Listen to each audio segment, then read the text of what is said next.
ต่อกันก็เลยทำให้สังคมเฮานี้สามารถที่จะอยู่กันฮักกันเหมือนปีดีกันเหมือนน้องปรองดองกันญาติโดยเฉพาะมีสถาบันรักก็คือชาติศาสนาพระมหากษัตริย์เป็นสิ่งที่คอยยึดเหนี่ยวจิตใจของคนไทยเฮานะเพราะว่าโดยเฉพาะเรื่องน้ำจิตน้ำใจน้ำบ่อน้ำคลองเป็นรองน้ำใจน้ำไหนๆก็สู้น้ำใจบ่ได้ถึงแม้ฝนจะตกฟ้าจะห้องจะได้ก็ตามแต่ธรรมจักรในต่างพระพุทธศาสนาของเขาก็ยังเคลื่อนไปด้วยบอกว่าจะเป็นหน้าฮ้อนหน้าหนาวหน้าฝนต่างๆบรรดาท่านผู้ฟังทั้งหลายโดยเฉพาะในช่วงนี้ก็เป็นช่วงเทศกาลเข้าพรรษาซึ่งก็เข้าพรรษามาเดือนกว่าๆละเกือบจะ2 เดือนละฉะนั้นก็เหลือเดือนกว่าๆสักน้อยหนึ่งบ่ถึงเกินละก็จะออกพรรษาฉะนั้นบรรดาท่านผู้ฟังทั้งหลายโดยเฉพาะวันก่อนได้มีโอกาสร่วมเสวนากับคณะครูบาอาจารย์ตั้งรายการธรรมะเป็นทีมตั้งไลฟ์สดตั้ง Facebook ซึ่งก็มีผู้ติดตามหลายหมื่นคนเช่นเดียวกันเพราะว่าตึงตีมีการถ่ายทอดสดตั้งคืนเพื่อการศึกษาพระพุทธศาสนาและก็วัฒนธรรมคืน 104.50 เมกะเฮิรตซ์ของเฮาก็เช่นเดียวกันบรรดาท่านผู้ฟังทั้งหลายซึ่งก็บ่งบอกถึงว่าเจ้าพูดของเฮานี่มีความสนใจในการที่จะเรียนรู้แล้วก็นำเอาธรรมะเราเนี่ยไปประยุกต์ใช้ในการดำเนินชีวิตฉะนั้นก็ได้ถามกันว่าในปัจจุบันนี้ระหว่างพระสงฆ์สังฆเจ้าต่างๆเนี่ยมันพอในการที่จะบริการกับบรรดาพุทธบริษัทก็ซึ่งก็ได้รับคำตอบว่า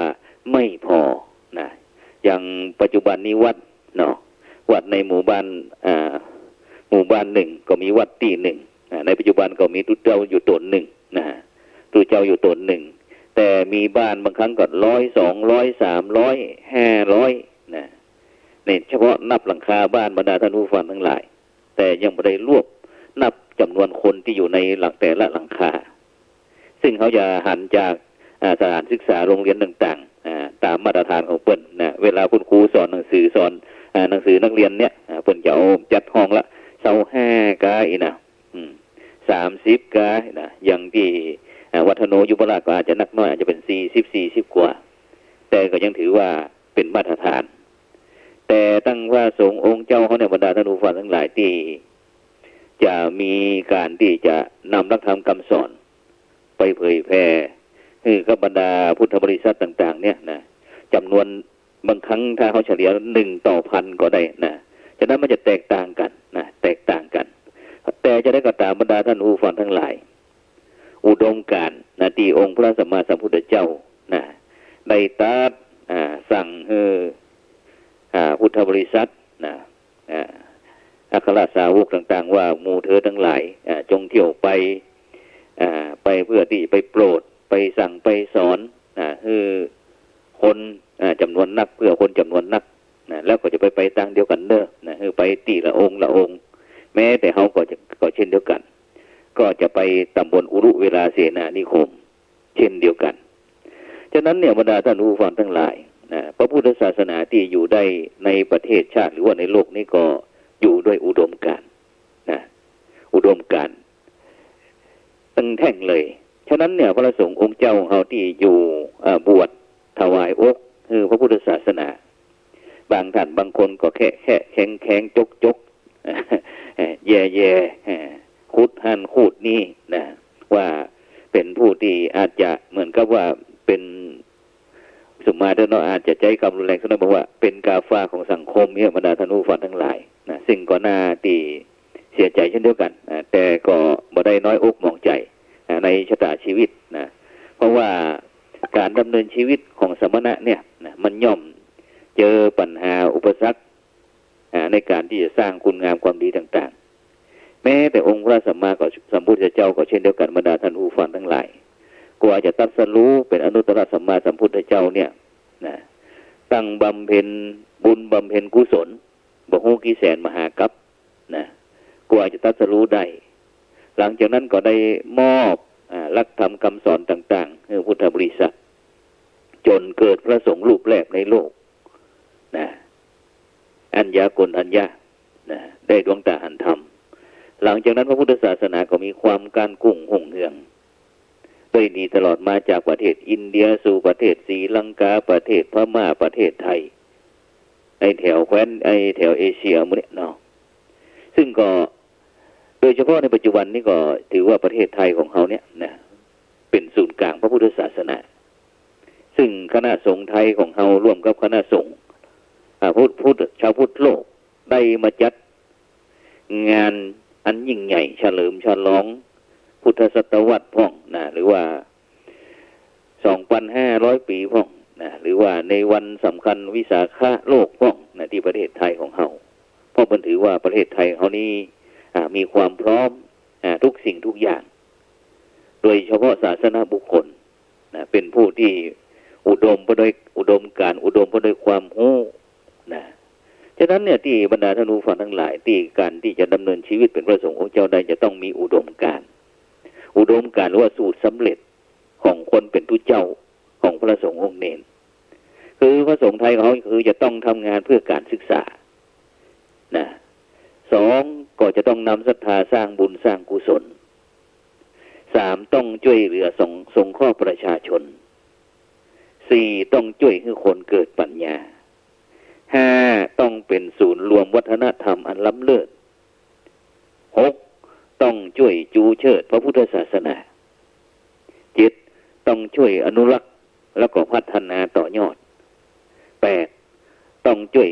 แก้ปัญหาของประชาชนเพราะฉะนั้นเนี่ยบรรดาท่านผู้ฟังทั้งหลายเขาจะหันว่าเรื่องการศึกษานะพระสงฆ์องค์เจ้าคณะสงฆ์ไทยของเขาเนี่ยตั้งแต่อดีตจนถึงปัจจุบันเนี่ยเรื่องการศึกษาบอกว่าจะเป็นการศึกษาตั้งโลกตั้งธรรมการศึกษาสงเคราะห์คือการศึกษาแก่บรรดาพุทธบริษัทต่างๆอย่างกรณีวันเนี้ยนะที่วัดพระสิงห์วรมหาวิหารในเมตตาของพระเดชพระคุณหลวงพ่อวัดเทพสิงหาวราจารย์เจ้าอาวาสวัดพระสิงห์วรมหาวิหารนั้นก็ได้มอบหมายให้พระครูโสพลปริยัติได้ดำเนินการเรื่องการศึกษาสงเคราะห์แก่กุลบุตรกุลธิดาในนามของศูนย์ศึกษาพระพุทธศาสนาวันอาทิตย์วัดพระสิงห์วรมหาวิหารซึ่งแต่เจ้านี้เขาก็ฟันฝ่าอุปสรรคถึงแม้ตั้งฝ่ายบ้านเมืองเป็นอยู่ว่ายังต้องบังการตกนะเกี่ยวกับเรื่องโรคระบาดโควิด-19 นะซึ่งแล้วก็โดยเฉพาะฝนตก อย่างนักก็เช่นเดียวกันตลอดทั้งวันทั้งคืนเป็นวันอาทิตย์ด้วยหน้าที่ลูกๆทั้งหลายที่ยุติการศึกษาการเรียนจากสถานศึกษาจะได้อยู่กับบ้านแต่ก็ยังมีบรรดายุวชนเยาวชนผู้ปกครองเป็นจำนวนนะเป็นร้อยกว่าเกือบ200นะได้เดินทางมาร่วมประสมนิเทศนะได้มาสมัครเพื่อที่จะเรียนธรรมศึกษาจันตีจันโทจันเอกแล้วก็เป็นเรียนเสริมเข้ามาบอกว่าจะเป็นภาษาจีนภาษาอังกฤษภาษาญี่ปุ่นภาษาล้านนาต่างๆเข้ามานี่ก็เป็นเพื่อการศึกษาต้องนำศรัทธาสร้างบุญสร้างกุศลในบรรดาท่านผู้ฟังทั้งหลายในปัจจุบันเนี้ยในโลกโซเชียลต่างๆเขาจะหันคณะครูบาอาจารย์ต่างๆอย่างที่กรณีเกิดอุทกภัยน้ำท่วมเหล่านี้นะก็จะมีพระสงฆ์องค์เจ้าเฮานะได้เป็นเนื้อนาบุญเชิญชวนศรัทธาญาติโยมปากันนะเป็นขมุเป็นหมู่เป็นคณะนำกันไปเอาน้ำเอาเข้ากล่องนะหรือว่าสิ่งละอันพันละน้อยตึงเตียนไขตึงไฟแช็กต่างๆนะเพราะว่าน้ำท่วมนี่แน่นอนละนะไฟฟ้าจะต้องดับนะเพราะเพิ่นจะต้องตัดไฟนะศรัทธาญาติโยมเหล่านี้ก็ไปตู้เจ้าก็ช่วยกันส่งข้อเจ้าบ้านเจ้าจองที่เกิดน้ำท่วมโดยเฉพาะบอกว่าจะเป็นตึงน้ำน่านน้ำยมนะน้ำปิงกับน้ำวังนี้ยังไม่เคยแห้งเตี้ยนะจะเป็นดังนี่ก็คือน้ำยมกับน้ำน่านตอนนี้ก็คือว่าเป็นประวัติศาสตร์แห่มหน้าหนึ่งละนะแล้วก็ต้องช่วยคนให้เกิดปัญญาในตอนที่เกิดอุทกภัยต่างๆเหล่านี้บรรดาท่านผู้ฟังทั้งหลายคนเฮาเนี่ยเมื่อมันโดนสิ่งแวดล้อมบีบบังคับนะแล้วก็มีคนมาจุดได้คิดนะว่า โดยเฉพาะถ้าเป็นอย่างน้ำจึงท่วมถ้านั้นต่างๆแล้วเนี่ยนะก็ถ้าเมื่อคนเขาเกิดปัญญาว่าหลังจากน้ำท่วมในครั้งนี้แล้วนะเขาจะต้องทำแบบนั้นเขาจะต้องทำแบบนี้เขาจะต้องช่วยกันอนุรักษ์รักษาธรรมชาตินะบอกว่าจะเป็นป่าเขาลำเนาไพนะซึ่งก็จะหันบอกว่าจะเป็นไต่ต้งเป็นนาถ้าเป็นต้งเป็นนายังบอกค่อยต้องแต่ถ้าเป็นป่าเป็นไห่นี่ก็อาจจะกระทบนักสักหน่อยเพราะว่าฝนตกในส่วนมากจะตกที่ป่าเมื่อบ่มีต้นไม้แล้วก็น้ำเนี่ยมันก็บ่มีอย่างที่จะดึงดูดไว้เหมือนกับวันโกนเวลาที่เจ้าคนโป่งผมโกนผมเนี่ยนะเวลาเขาตักน้ำราดแล้วบ่มีผมนี่มันก็จะไหลลงถึงมดเลยนะความชุ่มชื่นต่างๆมันก็บ่ได้ที่จะดึงดูดน้ำนะดึงดูดน้ำได้นะเพราะฉะนั้นมันจำเป็นบรรดาท่านผู้ฟังทั้งหลายนะแล้วก็แห่งอันนี้ก็คือต้องเป็นศูนย์รวมวัฒนธรรมอันล้ำเลิศฉะนั้นในปัจจุบันนี้เขาจะหันว่าอันวัดวาอารามต่างๆก็จะได้รวบรวมเป็นพิพิธภัณฑ์บอกว่าจะเป็นเรื่องการแสดงการประกอบสัมมาอาชีพต่างๆนะซึ่งในวันปัจจุบันนี้เขาจะหันอยู่ที่วัดนะบอกว่าจะเป็นเครื่องใจไม้ซอยเครื่องการดำรงชีวิตต่างๆเหล่านี้นะสร้างพิพิธภัณฑ์ในหมู่บ้านพ่องในวัดในวาพ่องนะเพื่อที่จะเป็นการอนุรักษ์รักษาเป็นศูนย์รวมโดยเฉพาะในปัจจุบันนอกจากที่เป็นศูนย์รวมวัฒนธรรมของคนไทยเขาแล้วนะซึ่งยังมีเรื่องศูนย์การเรียนรู้สัมมาอาชีพพ่องนะโดยเฉพาะเรื่องเศรษฐกิจพอเพียงต่างๆในปัจจุบันเนี่ยบรรดาท่านผู้ฟังทั้งหลายนะสมัยก่อนแล้วเขาเป็นยุคเกษตรในปัจจุบันนี่เป็นยุคเรื่องการก่อสร้างห้างแปลงเรื่องอย่างต่างๆเหล่านี้เนาะเป็นศูนย์เรื่องโรงงานอย่างต่างๆแต่ในปัจจุบันนี้ก็เลยบอกใครย่าให้ย่าสวนย่านากันก็จะเขาจะหันวัดเนี่ยนะซึ่งหลายวัดหลายวาเปิ้นก็ปัจจุบันนี้เปิ้นก็ยังมีศูนย์การเรียนรู้เรื่องการย่าให้ไถนานะบางครั้งก็มีลุงพ่อลุงเนนตัวยนะได้ไปทำเรื่องการอนุรักษ์รักษา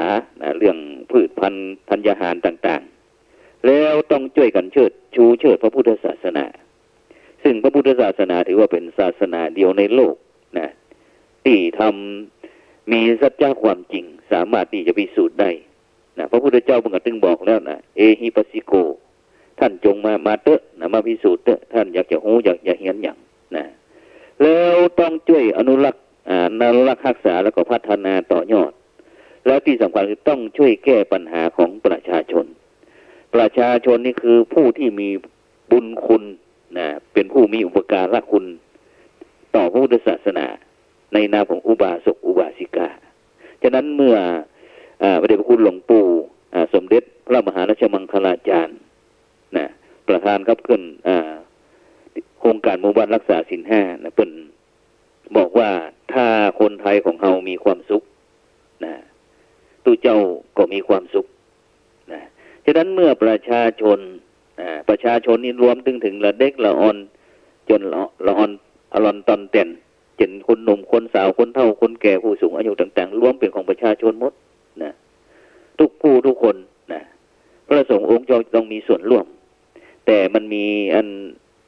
ประเทศเนี้ยนะที่บอกว่าห้ามตู้เจ้าอย่างนั้นห้ามตู้เจ้าอย่างนี้ซึ่งความจริงเนี่ยบรรดาท่านผู้ฟังทั้งหลายสิ่งเหล่านี้นะสิ่งเหล่านี้มันก็ยังเป็นปัญหาก้าใจอยู่นะแต่มันก็มีอย่างนั้นอยู่น้อยหนึ่งนะน้อยหนึ่งเพราะฉะนั้นเนี่ยบรรดาท่านผู้ฟังทั้งหลายวันนี้นะอุณหภูมิในบ้านในเมืองของเรานั้นกำลังร้อนรุ่มเป็นที่สุดนะแต่ถ้ามันร้อนนั้นแต่เพียงภายนอกนะคือร้อนกายอันเกิดจากธรรมชาติกับพอทนไหวแต่ร้อนภายในก็คือร้อนใจอันเกิดจากไฟกิเลสเป็นเหตุให้กับคนบางคนถึงกับมีอันเปลี่ยนไปต่างๆนั่นนะเป็นว่าอยู่ฮ้อนนอนตุกนะกระซับกระส่ายวุ่นวายตั้งจิตตั้งใจนะมีโรคภัยแทรกซ้อนนะบางครั้งเป็นกับประกาศหาชาย คนหนึ่งอายุ80 ปีตั้งแต่วันนั้นถึงวันนี้หายไปไหนฉะนั้นเนี่ยบรรดาท่านผู้ฟังทั้งหลายโรคนั้นมีอยู่2 ชนิดโรคทางกายกับโรคทางใจนะผู้ที่มีทุกข์มีปัญหาทางกายนะก็เพราะโรคภัยเบียดเบียนผู้ที่มีทุกข์มีปัญหาทางใจก็เพราะกิเลสเบียดเบียนซึ่งถ้าหากบรรดาท่านผู้ฟังทั้งหลายได้ศึกษาหาต่างยับยั้งป้องกันกิเลสต่างๆบ่ว่าจะเป็นทั้งกิเลสน้อยกิเลสใหญ่บ่คือมันมีโอกาสแสดงบทบาทหรือว่าได้ประกาศอิทธิพลต่อเฮาได้แล้วเฮาท่านทั้งหลายก็จะพ้นจากสภาพอยู่ร้อนนอนทุกข์หันมาอยู่สุขเย็นใจ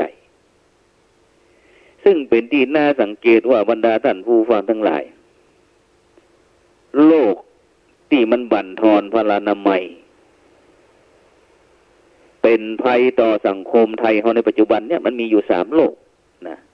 ก็คือโรคอดโรคโควิดโรคอิดโรคอดนี่บ่มีจะกินจะใจโรคโควิดนี่ก็เพราะนี่แหละ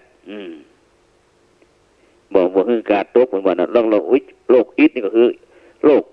ตาฮ้อนตาลุกนะซึ่งทั้งหมดเนี่ยบรรดาท่านผู้ฟังทั้งหลายมันเป็นอาการบ่ปกติทางจิตชนิดหนึ่งนะก็คือเรื่องอิจฉาริษยาในบ้านในเมืองของเราเนี่ยภัยดีภัยเด่นภัยดังเกินหน้าเกินตาแล้วก็ทนบ่ได้ทนบ่ไหวทำใจก็บ่ได้กลายเป็นคนเจ้าทุกข์นะจ้องที่จะหาจังหวะที่จะทำลายคนอื่นคือมันพินาศย่อยยับโดยอุบายกลอุบายต่างๆโดยวิธีอุบาทต่าง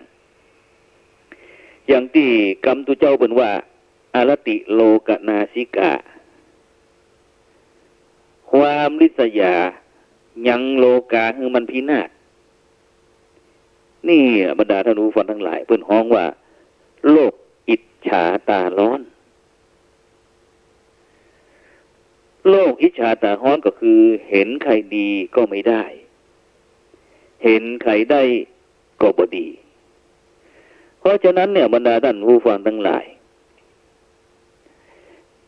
อาตมาอยากจะเชิญชวนให้ทุกท่านเนี่ยนะวันนี้ถึงแม้ฝนตกนะอากาศเย็นสบาย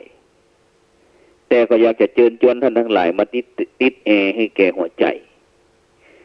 มุ่งที่จะคลายความร้อนนะตั้งร้อนภายในก็กลายเป็นความร่มเย็นเป็นสุขแก่ทุกท่านซึ่งถ้าหากทุกท่านมีความยินดีนะปรีดายอมที่จะถวายหัวอกนะกับศีลกับทางพระพุทธศาสนาได้มีโอกาสเข้าไปชำแหละเข้าไปสมานเยียวยาอย่างพ้องชีวิตของบรรดาท่านผู้ฟังทั้งหลายก็จะเป็นชีวิตที่สมบูรณ์แบบนะบ่ใจภายนอกสดใสแต่ภายในฝ่อนเฟ้นะบ่อ่านเป็นอย่างว่าเข้าตำราที่ว่ามีเกลือนะแต่ปล่อยให้เนื้อเน่านะเหมือนมีโอสถพิเศษก็คือธรรมะแต่กลับปล่อยให้โลกร้ายคือกิเลสไปลุมเกาะไปลุมกัดไปลุมแท้ไปลุมกินก็บดรังอย่างกับยาอยู่ในตู้แต่โลกมันอยู่ในตัวเฮานะซึ่งบ่สามารถที่ช่วยอย่างบ่ได้มีไปก็ไร้ประโยชน์เพราะฉะนั้นเนี่ยบรรดาท่านผู้ฟังทั้งหลายโบราณบัณฑิตนะเปิ้นกล่าวไว้ในน่าคิดตอนหนึ่งว่ามีลูกไว้พึ่งพามีพระพุทธศาสนาไว้พึ่งใจซึ่งตั้งนี้ตอนนั้นก็เพื่อจะให้ชีวิตของเฮาทั้งหลายมันมีที่พึ่งมันมีที่ยึดที่เหนี่ยว นะซึ่งศีลธรรมทางพระพุทธศาสนาเนี่ยบรรดาท่านผู้ฟังทั้งหลายก็คือยอดของโอสถนะหรือว่าอาหารของใจนะซึ่งท่านทั้งหลายอย่าเพลิดเพลินแต่แสวงหาอาหารบำเรอกายจนลืมเติมอาหารบำรุงใจนะอันจะกลายเป็นว่าอิ่มเพียงต้องนะแต่พ่องทางใจตรงกันข้ามบรรดาท่านผู้ฟังทั้งหลายถ้าบุคคลใดท่านใดฉีดชาติวัคซีนต่างพระพุทธศาสนาเข้าสู่จิตเข้าสู่ใจได้นักชีวิตก็จะมีความผ่องใสบริสุทธิ์รุดปุ๋ยที่ช่วยบำรุงชีวิตนะคือมันงอกคือมันงามช่วยบันดาลให้เป็นอายังก็ดีมีอายังก็สวยนะแม้แต่มวยก็ยังเป็นสุขนะเพื่อนเธอบอกว่าอยู่เรียนแคบยังดีบ่มีทุกข์ดีกว่าอยู่คุกตารางที่กว้างใหญ่จนก็มีศีลธรรมประจำใจมีหวังได้สุขาบลาคีอันล่มอันเงาล่มชายเรือนเหมือนสวรรค์ต้องเสกสรรให้บริสุทธิ์สีจึงจะอยู่สุขทุกทิวาและราตรีและต้องมีศีลธรรมนำพาไปเพราะฉะนั้นเนี่ยบรรดาท่านผู้ฟังทั้งหลายความสุขเนี่ยนะเป็นยอดปรารถนาของชีวิตเพราะว่ามนุษย์คนเฮาทุกคนนะดิ้นรนไขว่คว้าบางคนก็ต้องการเงินบางคนก็ต้องการเกียรติบางรายก็ต้องการกำชมนะบางคนก็นิยมให้คนเอาอกเอาใจหรือบ่ก็ต้องการไปเสียจากสิ่งที่ตนบ่ต้องการที่อาตมาได้ยกตัวอย่างมาเนี่ยบรรดาท่านผู้ฟังทั้งหลายล้วนแต่ป่าลบเหตุขึ้นมาตั้งมดตั้งมวลแต่ที่จริงแล้วเนี่ยความสุขมันเป็นผลหาใจตัวเหตุแต่เมื่อถึงผลที่ต้องการแล้วก็ตรงกันก็คือเรื่องความสุขยกตัวอย่างต้องการเงินต้องการไปทำอะไรนะทำไมเนาะถ้าบ่ใจเพื่อจะไปซื้อความสุขให้แก่ตนเงินหรือว่าสตังค์มันเป็นเหตุของความสุขนะเป็นว่างานก็คือเงินก็คืองานบันดาลสุขนะซึ่งมีความหมายอยู่ในตัวนะคนอยากได้เงินชอบเงินนะก็ต้องทำงานนะถ้าบ่ทำงานนะมันก็บ่มีเงินในตรงกันข้ามถ้าบ่มีหวังได้เงินแล้วก็คงบ่มีใครยอมทำงานเช่นเดียวกันเพราะฉะนั้นเนี่ยบรรดาท่านผู้ฟังทั้งหลายนะเขาจะหาได้ยินหมู่ด้านที่ขายแรงงานต่างๆว่าเงินดีงานเดินนะคุณว่านะเงินเดินงานวิ่ง เงินนิ่งงานชะงักหรือว่างานเดินเงินดีเงินมีงานวิ่งเงินนิ่งงานหยุดนั่นวันนั้นได้มีโอกาสนั่งรถตู้จากจังหวัดแพร่มาลงที่ลำปางแล้วก็ต่อจากลำปางมาเชียงใหม่บรรดาท่านผู้ฟังทั้งหลายพอลงจากประตูเชียงใหม่ขนส่งเชียงใหม่ปุ๊บนะเจอ4 ล้อแดงจะไปไหนครับท่านพระอาจารย์จะไปไหนนะจะไปวัดพระสิงห์นะอัน150ครับอาจารย์นะโอ้ยังมาแป้งมาใจ4 ล้อแดงมาเดี๋ยวนี้เนาะเขานั่งมานี่แต่ก่อนเขาเคยนั่งแต่ก่อนนี้ถ้า10 ปี20 ปีก่อนนี้ที่เมืองเชียงใหม่เขานี่ถ้าดูเจ้าคือรถนี่บ่เก็บสตังค์สั่งจะเก็บสตังค์มันก็เป็นเริ่มเป็น5 บาท5 บาทก็เป็น10 บาท10 บาทปัจจุบันนี้20 บาทแต่4 ล้อแดงนี่บอกว่า150 บาทผู้จัดเองก็บอกไปก็อันเดียวจะอันพอดีมีรถมีรถเดี๋ยวไปหารถทางนอกพุ่นเนาะนี่นะเป็นบอกอันแล้วอาจารย์เคยไปตัวใดบอกไปเดี๋ยวจะไปทางนอกพุ่นอันเอา80เอาจาก100ถึง150มา80 บาทบรรดาท่านผู้ฟังทั้งหลายก็ด้วยความเมตตาสงสารโยมไปนั่นน่ะนะ ที่เป็นตื้อแล้วตื้ออีกแม่ตัวเจ้าก็บอกเว้นก็เลยบอกว่าเอ้าไปก็ไปไปก็ได้นะซึ่งตรงนี้บรรดาท่านผู้ฟังทั้งหลายเขาจะหันว่าในปัจจุบันเนี่ยมันเป็นสังคมยุควัตถุนิยมโดยเฉพาะเรื่องเงินเนี่ยเป็นสิ่งที่สำคัญนะสตังสรนังคฉามินะมีสตังเป็นที่พึ่งถ้าบุคคลใดท่านใดนะมีเงินแล้วก็คนนั้นเป็นคนดีฉะนั้นเนี่ยบรรดาท่านผู้ฟังทั้งหลายเราเนี่ยมันล้วนแต่เรื่องเงินเน้นคนจนงกเงินกันไปหมดใจจดใจจ่ออยู่กับเงินอยู่กับสตังค์จนมีคนจำนวนบ่น้อยหลงเงินจนลืมความหมายของเงินเอาแต่มุ่งหามาเก็บต่อใดมีต่อใดก็หาได้รับประโยชน์จากอันแท้จริงจากเงินบ่ได้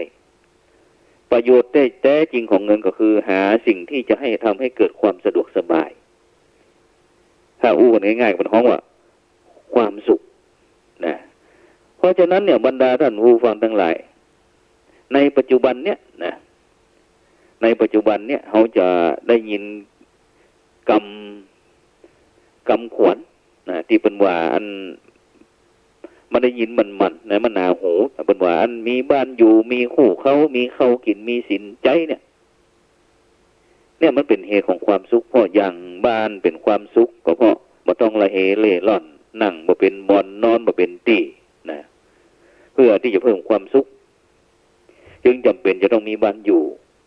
มีคู่เขาเป็นความสุขทางเพศนะตั้งมิ่งขวัญเปื่อนร่วมตุกมีเขากินก็เป็นสุขในด้านความอิ่มมีสินใจก็เพื่อความสุขนะที่จะมาสนองต่อความปรารถนาของตนเองเพราะฉะนั้นเนี่ยบรรดาท่านผู้ฟังทั้งหลายถ้าเขาทั้งหลายสรุปแล้วบ้านก็ดีคู่ครองก็ดีเข้าป่าอาหารก็ดีเงินทองทรัพย์สินก็ดีเป็นปัจจัยร่วมเป็นสะพานเพื่อที่จะให้ชีวิตผ่านไปสู่ความสุขทั้งสิ้นเพราะฉะนั้นเนี่ยบรรดาท่านผู้ฟังทั้งหลายว่าถึงงานหาความสุขแล้วเนี่ยต้องถือว่าเป็นงานที่จำเป็นรีบด่วนแล้วก็สำคัญมากห้องก่อนนะว่างานอะไรอย่างจะสำคัญเท่างานหาความสุขเป็นบ่มีแล้วนะเพราะฉะนั้นงานหาความสุขเป็นเรื่องที่นักแล้วก็เหน็ดเหนื่อยเพื่อที่จะได้ความสุขนะคนเขาก็ยอมเหนื่อยนะอย่างที่อันคำโบราณแปลว่าตอนต้นสู้ทนทุกข์นะจะได้สุขเมื่อตอนปลายตอนต้นชอบสบายจะได้หายเมื่อปลายมือเพราะฉะนั้นเนี่ยบรรดาท่านผู้ฟังทั้งหลายจะเป็นสุขเป็นทุกข์ก็ต้องลงทุนก่อนนะจะเป็นก้อนทีละน้อยก้อยผสมนะที่ว่านะมานี่ก็เพื่อที่จะบรรดาท่านผู้ฟังทั้งหลายได้หูได้หันนะได้เข้าใจในการที่จะใช้เงินใช้ทองฉะนั้นเขาก็จะหันไปจากการบริหารบ้านเมืองของรัฐบาลที่เป็นแยกออกเป็นกระทรวงทบวงกรมต่างๆได้ถือเอาความสุขนั้นเป็นกระทรวงหนึ่งในประเทศไทยของเขานี่เป็นห้องว่ากระทรวงสาธารณสุขนะมีกิจที่ต้องปฏิบัติเพื่อที่จะบำบัดทุกบำรุงสุขของประชาชนอย่างที่คืนก่อนได้เปิดคลิปอยากน้องคนหนึ่งละอ่อน3 ขวบนะทีนี้ก็ที่เปิดห้องอย่างหรอที่อันพี่น้องคนจีนที่เปิดได้ตั้งศาลไว้นะทีนี้มีการฉลองศาลเจ้าพ่อเจ้าแม่ต่างๆนะก็มีแต่เด็กละอ่อนพร้อมถึงครอบครัวไปทำบุญนะที่ศาลเจ้าแล้วก็ได้มีการจุดพลุฉลองนะพลุก็ขึ้นไปทีนี้พลุมันบ่แตกทั้งบนก็มาตกแตกทีละอ่อนนะแตกทีละอ่อนเป็นควันขโมงชงช้างต่างๆเกิดการไม่เสียผ้าแข่งขาและเด็กละอ่อนจนถึงปัจจุบันเนี่ยบรรดาท่านผู้ฟังทั้งหลายนะละอ่อนนั้นก็ต้องได้รับทุกขเวทนาต่างๆเข้าไปทำการผ่าตัดของละอ่อนซึ่งเป็นมันยิงด้วยนะเป็นผู้หญิงด้วยนะอายุประมาณ3 ขวบ ไปนอนแถวในกรุงเทพนะซึ่งก็มีรายการอันปัญญาปันสุขนะเปิ้นได้เอาน้องเข้ามานะเพราะว่าพ่อแม่เปิ้นบ่มีกล้าพักในกรุงเทพนะแต่การรักษาพยาบาลนั้นมีโครงการ30 บาทรักษาทุกโรคนะ30 บาทรักษาทุกโรคเพิ่นว่าถูกใจของเปิ้นแต่บ่มีกล้าลงที่พักนะคุณปัญญาเพิ่นก็เลยปันสุขนะฉะนั้นก็หันว่าการแบ่งปันน้ำใจของคนไทยเฮาในปัจจุบันเนี่ยมีความสำคัญบรรดาท่านผู้ฟังทั้งหลายถึงแม้คนไทยมหาเศรษฐีมั่งมีสีสุขส่วนน้อยของคนไทยเขาจะอยู่ติดระดับโลกนะแต่คนไทยของเขาจำนวนนักก็ยังจนลงเหมือนเดิมนะซึ่งถ้าเขาบ่ปึ่งโดยลำแข้งตนเองโดยเฉพาะชนลากหญ้าเจ้าให้เจ้านาเนี่ยนะเพราะว่าเขามีที่ดินมีที่นามีที่ทำมาหากินนะก็มีความเคารพเลื่อมใส่ในสถาบันกษัตริย์ที่เป็นบอกว่าเศรษฐกิจพอเพียงนะบอกว่าอยู่อย่างพอเพียงนะซึ่งก็ปลูกผักไม้ใส่หญ้า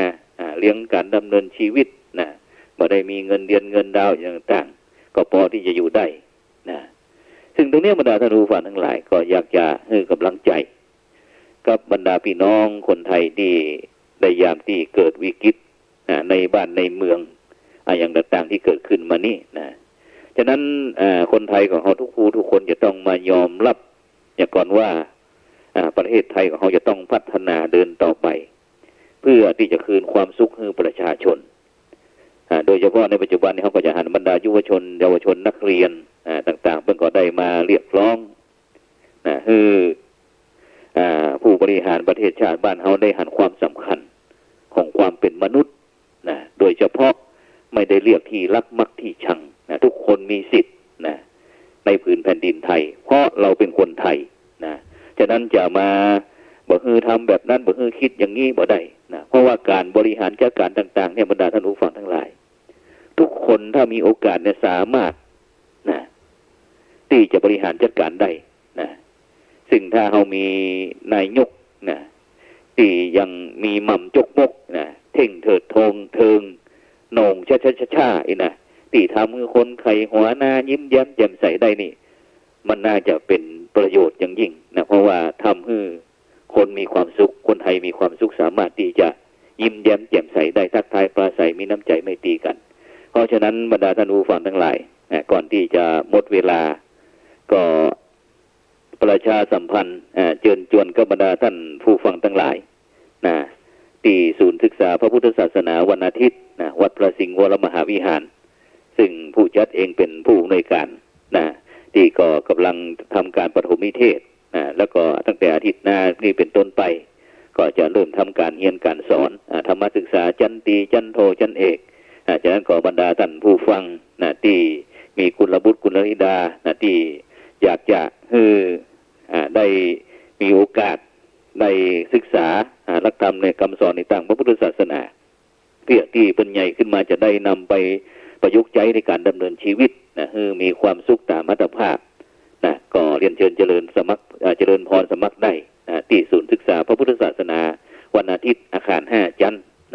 ทุกวันอาทิตย์เวลาตั้งแต่8 โมงเช้าเป็นต้นไป8 โมงเช้าเขามาถึงแล้วเขาก็จะมีการไหว้พระสมาทานศีลเจริญจิตตภาวนาด้วยกันเฉพาะไหว้พระนี่ก็จะเป็นสวดทำนองสารพันยะสวดสารพันยะเพื่อที่จะปลูกฝังคุณธรรมจริยธรรมกับบรรดาเยาว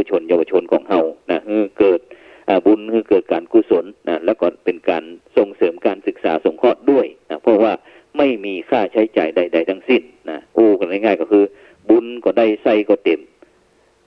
บุญก็ได้นี่ก็คือได้มาทำคุณงามความดีมามีการสวดมนต์ไหว้พระรักษาศีลเจริญจิตตภาวนานี่ได้บุญไส้ก็เต็มก็คืออาหารกล่องโดยเฉพาะเป็นอาหารกล่องซึ่งพระเดชพระคุณหลวงพ่อพระเทพสิงหวราจารย์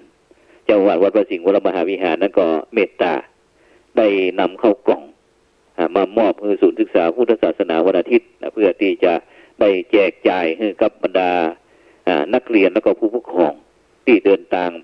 มาศึกษาธรรมะ ในวันอาทิตย์นะฉะนั้นก็เวลา 11 โมงครึ่งรับประทานอาหารกลางวันเสร็จแล้วก็เวลาเที่ยงครึ่งนั้นก็จะเรียนในภาคบ่ายพูดง่ายๆนะภาคบ่ายวิชาที่จะเรียนก็คือเป็นวิชาจีนภาษาจีนภาษาอังกฤษภาษาญี่ปุ่นภาษาล้านนาพ่องนี่นะเข้ามาฉะนั้นก็บรรดาท่านผู้ฟังทั้งหลายนะบ่ใช่เฉพาะบรรดานักเรียนต่ออันบรรดาท่านผู้ฟังทั้งหลายแม้แต่โยมพ่อโยมแม่ก็สามารถมาเรียน